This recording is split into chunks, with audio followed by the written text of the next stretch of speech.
ప్రభువునందు నాకు అత్యంత ప్రియమైనటువంటి వాళ్ళారా, మన ప్రభువును రక్షకుడైనటువంటి యేసుక్రీస్తు వారి యొక్క శుభనామములో మీ అందరికీ నా హృదయపూర్వకమైన శుభములు, వందనములు తెలియజేయుచున్నాను.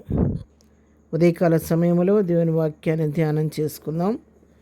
ఈరోజు వాక్య ధ్యానం కొరకు మనం తీసుకున్నటువంటి లేఖన భాగము ఇర్మియా గ్రంథము 40వ అధ్యాయము 4వ వచనం చదువుకుందాం.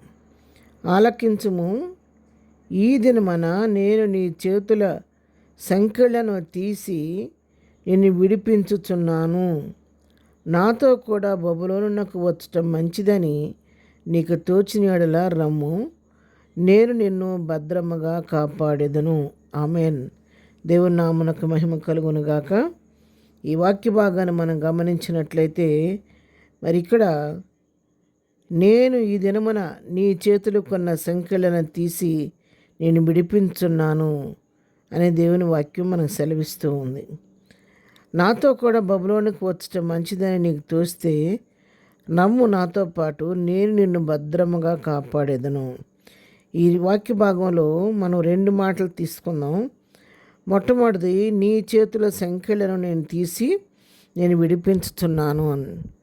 ఉదయకాల సమయంలో ప్రభు నీకు నాకు ఇస్తున్నటువంటి వాగ్దానంతో కూడినటువంటి వాక్య భాగం ఏంటంటే, ఇంతవరకు నీ జీవితంలో నా జీవితంలో మనం ఏ సంఖ్యల చేత బంధింపబడి ఉన్నామో, మన చేతులు సంఖ్యలు ఎలాంటి సంఖ్యల్లో ఆర్థికపరమైన ఇబ్బందుల, కుటుంబ కలహాల, అసమాధానకరమైన పరిస్థితుల, సరిహద్దుల్లో సమాధానం లేని పరిస్థితుల, బిడల వివాహం కాని పరిస్థితుల, అనారోగ్య పరిస్థితుల, మరి ఆర్థిక ఇబ్బందులు అనే పరిస్థితుల, దేనిలో చిక్కుబడిపోయి ఏ సంఖ్యలతో మనం బంధించబడి ఉన్నామో మరి వాటి నుంచి విడిపిస్తానని దేవుడు ఈ ఉదయకాల సమయంలో మనకు వాగ్దానం చేస్తున్నాడు.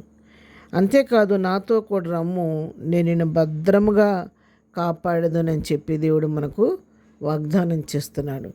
ఉదయకాల సమయంలో దేవుని వాక్యమైనటువంటి ప్రియమైనటువంటి వాళ్ళారా, ప్రభు మనకిస్తున్నటువంటి అభయం ఏంటంటే, ఈ రోజున ఇంతవరకు నీ జీవితంలో ఏ బంధకాల చేతను బంధించబడి ఉన్నావో, ఏ సంఖ్యల చేతను కట్టబడి ఉన్నావో వాటి నుంచి నీకు విడుదలిస్తానని దేవుడు మనకు అభయం ఇస్తున్నాడు.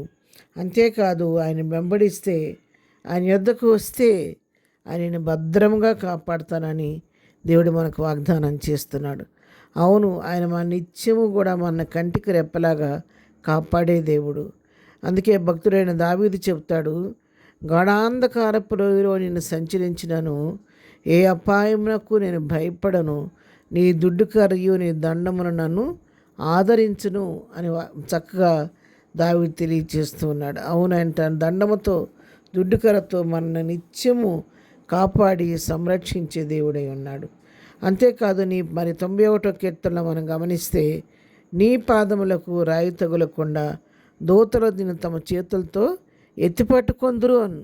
అవును, మన పాదములకు కూడా రాయి తగలకుండా దూతలు మనల్ని ఎత్తిపట్టి మనల్ని కాపాడుతూ సంరక్షిస్తూ ఉంటారని దేవుని వాక్యం తెలియచేస్తూ ఉంది. కాబట్టి ఉదయకాలం వాక్యం వింటున్నటువంటి ప్రియులారా, ప్రభువు నీకు నాకు ఇస్తున్నటువంటి వాగ్దానము, అభయం ఏంటంటే, ఇంతవరకు నువ్వు ఏ సంఖ్యల చేత బంధించబడి ఉన్నావో, యేసు నామములో ఆ సంఖ్యలు దేవుడు విడిపించబోతున్నాడు.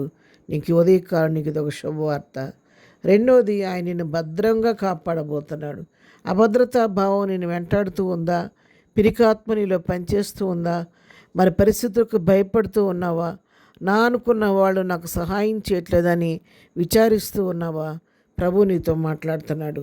మనుషుల్ని విడిచిపెట్టినా నేను విడువని ఎడబాయని దేవుడు నీతో కూడా ఉండి నేను భద్రంగా కాపాడుతాను అభయం ఇస్తున్నాడు. కాబట్టి అటు నమ్మకమైన దేవుని మీద విశ్వాసం ఉంచి ధైర్యంగా ముందుకు సాగిపోదాం. ప్రార్థన. ప్రేమగల తండ్రి, పరిశుద్ధమైన మా ప్రియ ప్రభువా, నీ పరిశుద్ధ పాదములకు వందనాలు. ఉదయకాల సమయంలో మాకు ఇచ్చినటువంటి శ్రేష్టమైనటువంటి లేఖన భాగాన్ని బట్టి మీకు వందనాలు నాయనా.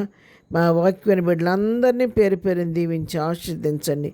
ఎవరికి ఏ సమస్య ఉన్నా, ఏ బంధకాలు, ఏ సంఖ్యల్లో వారి జీవితాలు ఉన్నాయో, యేసు నామములో వాటి నుంచి వారికి ఇప్పుడే విడుదల ప్రకటించండి ప్రభువాని స్తోత్రాలు.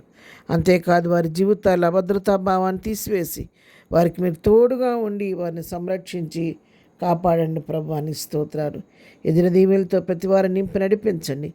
దినం బర్త్డే మ్యారేజ్ డే చేసుకుంటున్న బిడ్డలను దీవించండి, ఆశీర్వదించండి, నీ కృపకు పాత్రలుగా చేయండి. బలహీనలు ముట్టండి, స్వస్థపరచండి, చెవి ప్రయాణాల్లో తోడుగుండండి, చేసే పరిపాట్లో నీ కాపుదల దయచేయమని, ప్రతి వారిపై నీ కృప విస్తరింపచేయమని యేసు నామములో ప్రార్థించడి పొందుకొని ఉన్నాము తండ్రి, ఆమెన్. ప్రభు కృప సదాకాలము మనందరికీ తోడయుండి నడిపించునుగాక. ఆమెన్.